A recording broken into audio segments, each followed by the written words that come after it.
here at ESADE Institute for Innovation and Knowledge Management. We just finished a seminar by Esteve Almirall, who had a very interesting presentation about the strategies and design of platforms. Esteve, what is today's seminar about?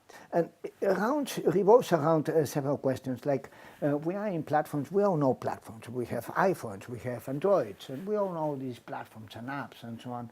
And then there are things that puzzle us.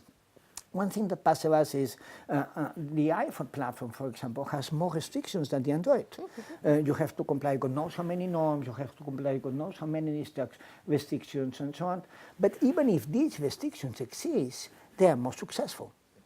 In terms of the quality of the perception of the applications and the perception of the platform in global. How can that be?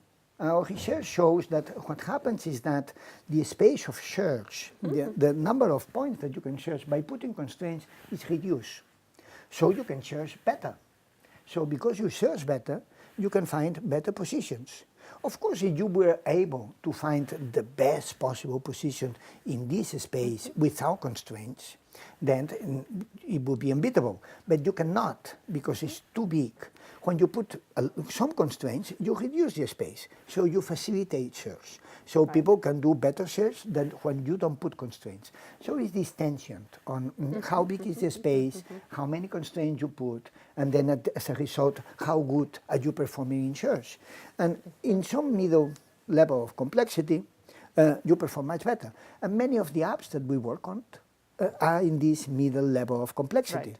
There are not so many apps that are very highly complex or very low complex. Many are in this middle level of complexity. So constraints work in the favor of Apple. So in a way, they are kind of channeling focus and helping to simplify the strategy, the design of the app makers. Absolutely. We always think in this mindset that constraints are bad. Well, not always. Yep. And you can see that in many different environments, not only in this environment. When we go to creativity, we again see that putting some constraints facilitates having ideas. It's the same phenomenon. The search space is reduced. So you cannot think about all these enormous amount of possibilities. You have to think in a small. So you can consider many of these possibilities and you can search better.